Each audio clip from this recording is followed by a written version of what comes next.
안녕하세요. 창조회복계 장봉희 목사입니다. 오늘 할 주제는 열두 제자입니다. 성경 말씀은 마태복음 10장 1절에서부터 15절까지 봉독하겠습니다.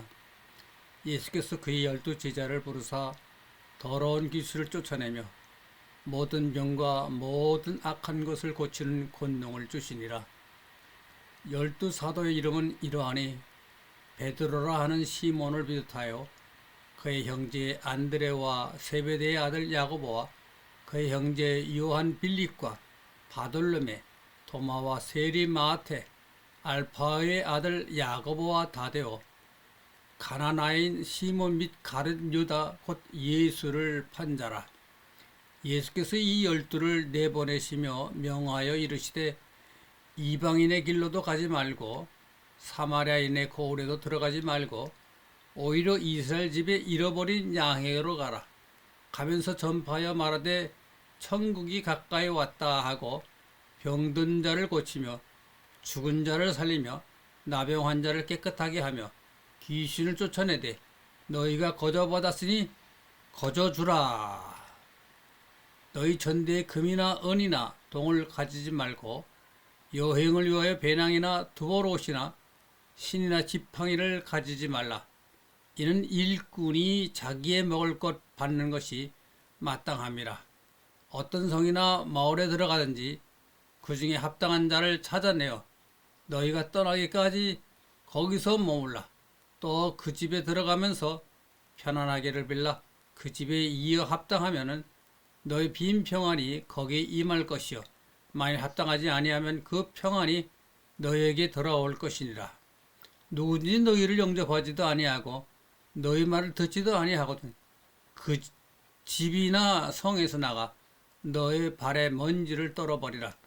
내가 진실로 너희에게 이르노니 심판날에 소돔과 고모라 땅이 그 성보다 견디기 쉬우리라. 장어로 본 성경맥은 이 10장이니까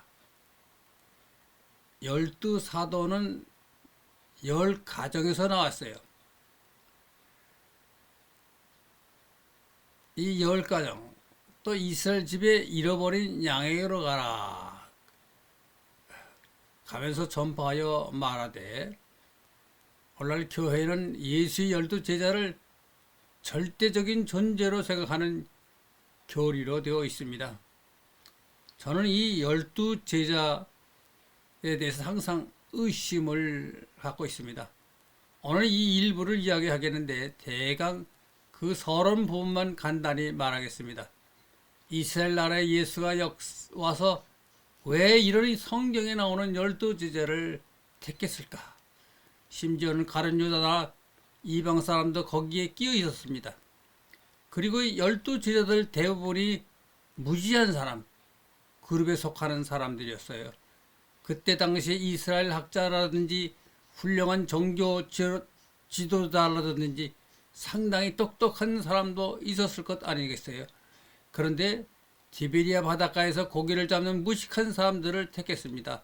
또 하나는 그 사람들이 다 훌륭했다라면 모르지만 도중에는 실패도 했고 예수를 잡아 죽이는데 협조를 한 사람도 있고 또 자세히 검토를 해보면 그들이 우리에겐 말을 남긴 적도 없고 기록도 남긴 적도 없는 그런 사람들 뿐입니다.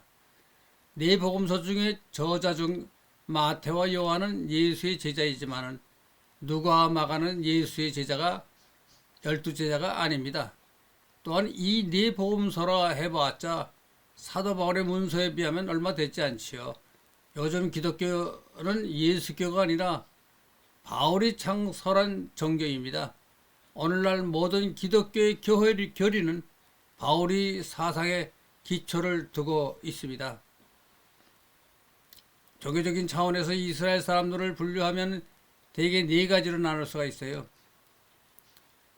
하나는 메시아를 기다리는 메시아 기대파가 있었고, 다음에는 바리새파가 있었고, 또 제사장파가 있었고, 사두개파와 에세네파가 있었습니다. 이 에세네파는 성경에는 그 기록이 없어요.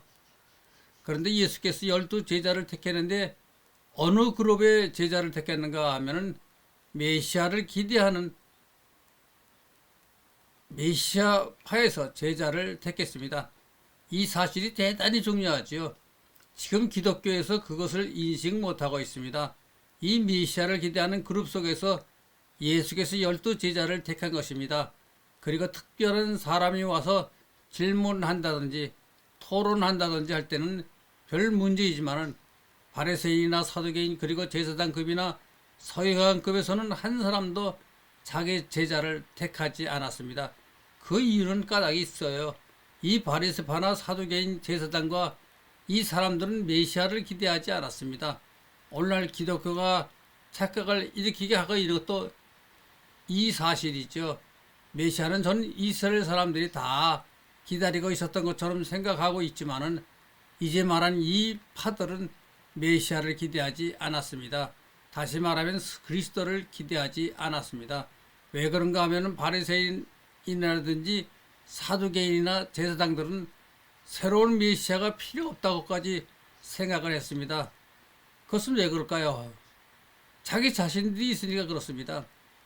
바리새인 교인들이 있고 사도의 교인들이 있고 또한 제사장이 있는 바에는 특별히 딴 제사장이 필요 없다고 극단적으로 생각했던 것이죠. 근데 메시아를 기다리는 사람들은 어떤 종류의 사람들인가 하면 대개는 서민층입니다. 왜 이 사람들이 메시아를 기대하게 됐는가 하면은 주전 8세기부터 이스라엘 나라는 국군이 기울어지기 시작을 했습니다. 아수르에 잡혀가기 시작했고 애굽의 지배라든가 바벨론의 외세에 견디기 어려워서 그들이 새로운 옛날 우리나라를 잘 다스렸던 다윗과 같은 그런 통치자가 나와서 우리 백성을 구해주었으면 하는 그런 희망을 가지게 되었던 것이죠. 그래서 그때부터 예언자들이 생겼습니다. 이스라엘 나라의 국군이 기울기 시작해서부터 이사야 같은 선지자들이 나왔고 이 예언자들이 발달해 감에 따라서 메시아 사상의 두각을 나타내게 되었습니다. 그런 거로 이 메시아를 기대하는 것은 서민층의 사상이지요. 바리새인이나 제사장이나 사두개인들은 그런 인물이 필요 없다고 생각을 했습니다. 바리새인이라는 말은 선택을 받은 자다라는 뜻이죠. 즉 우리가 메시아의 직분을 감당할 수 있다고 생각을 했죠. 그런데 예수께서 이 사람들이 메시아가 필요 없다고 생각했다고 해서 굳이 그 때문에 제자를 한 사람도 택하지 않은 것이 아니죠.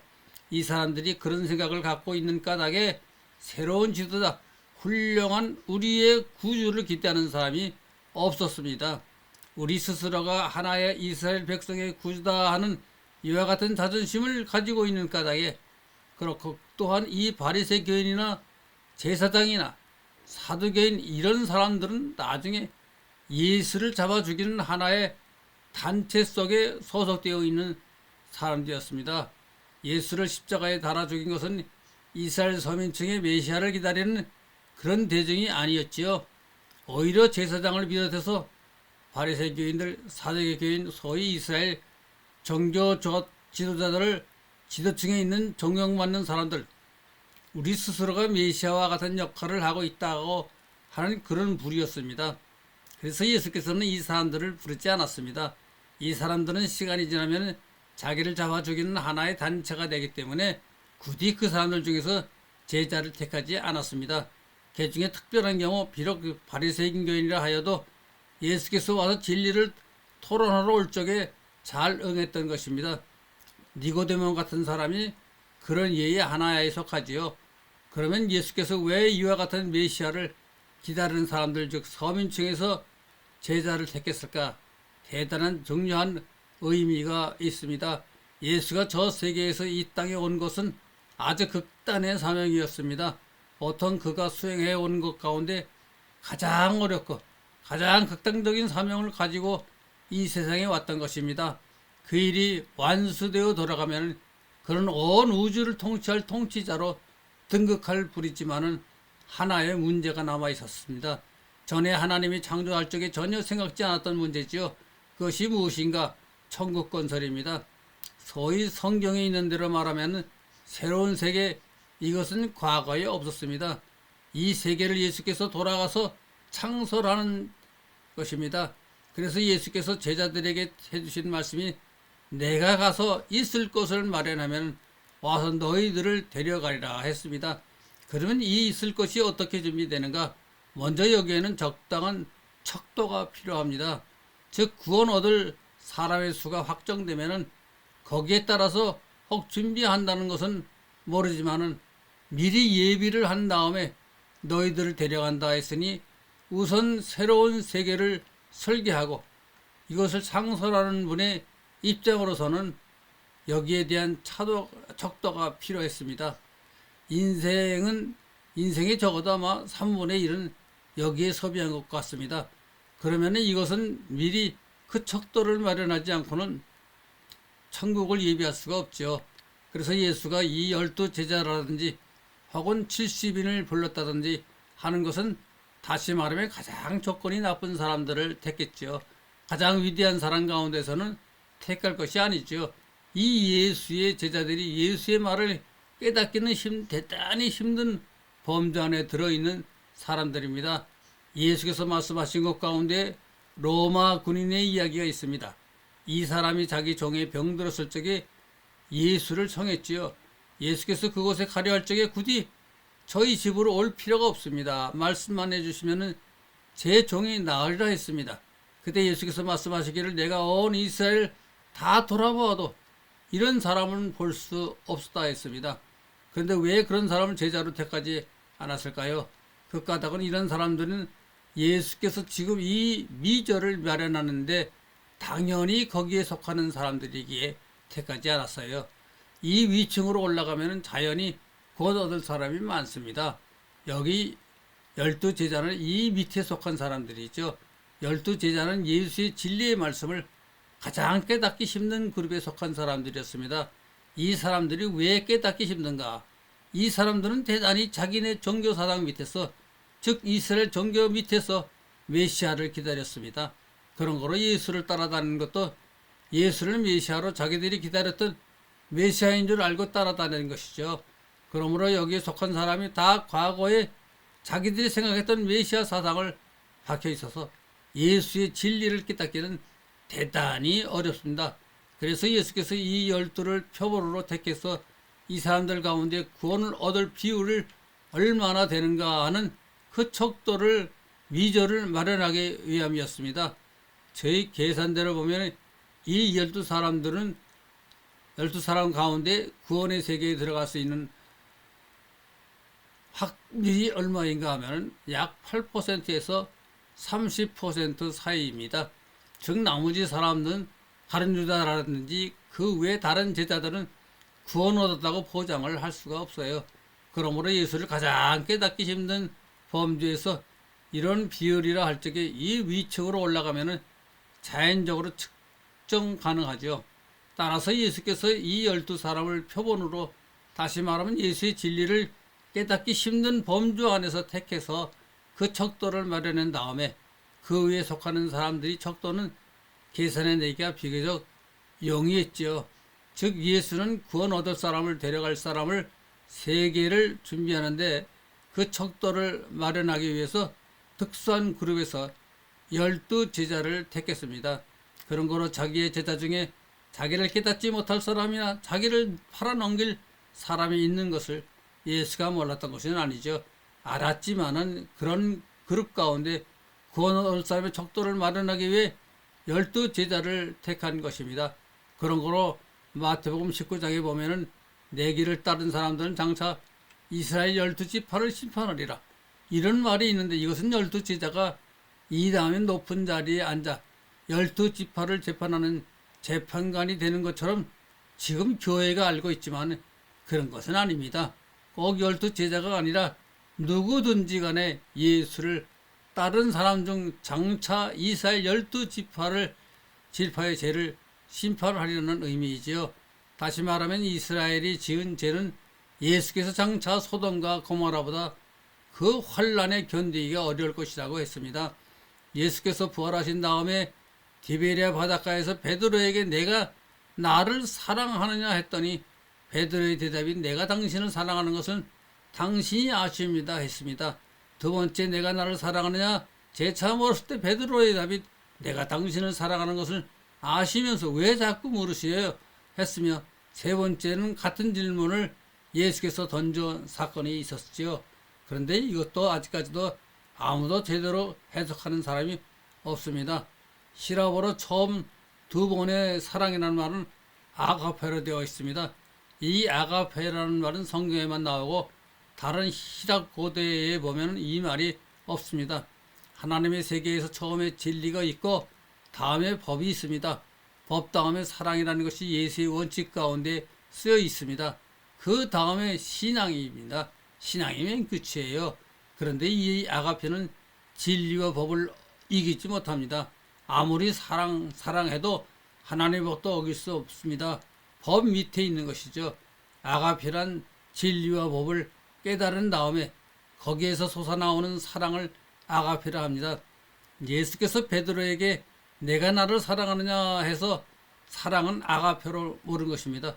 베드로는 예 그렇습니다 대답했으나 그래도 예수께서는 세 번이나 연이어 물은 것은 예수께서 베드로의 말을 믿지 못했습니다. 처음에는 그렇고 두 번째도 내가 나를 아가페 하느냐 했을 때는 예수께서 그것을 믿지 못했습니다. 다음에 세 번째 묻는 말은 아가페가 아니고 필로라는 말로 질문했는데 이 말은 내가 나를 좋아하느냐 말입니다. 베드로는 예수를 좋아하는 했지만은 근본적으로 예수가 이 세상에 가지고 온 원리와 진리는 체득을 못했습니다. 그러므로 12제자 가운데 구원의 확률이라는 것은 약 8%에서 30% 정도입니다. 예수께서 이 척도를 미절을 마련한 다음에 온 세계 인류 가운데 구원을 받을 수 있는 인류의 척도를 판정할 수가 있었습니다. 그 판정이 되면 그 판정에 의해서 새로운 세계를 마련하는데 중요한 여건이 되기 때문이죠. 예수께서 왜 이런 사람들을 제자로 선택했을까요? 모든 것이 예수의 계획과 설계 안에 들어 있습니다.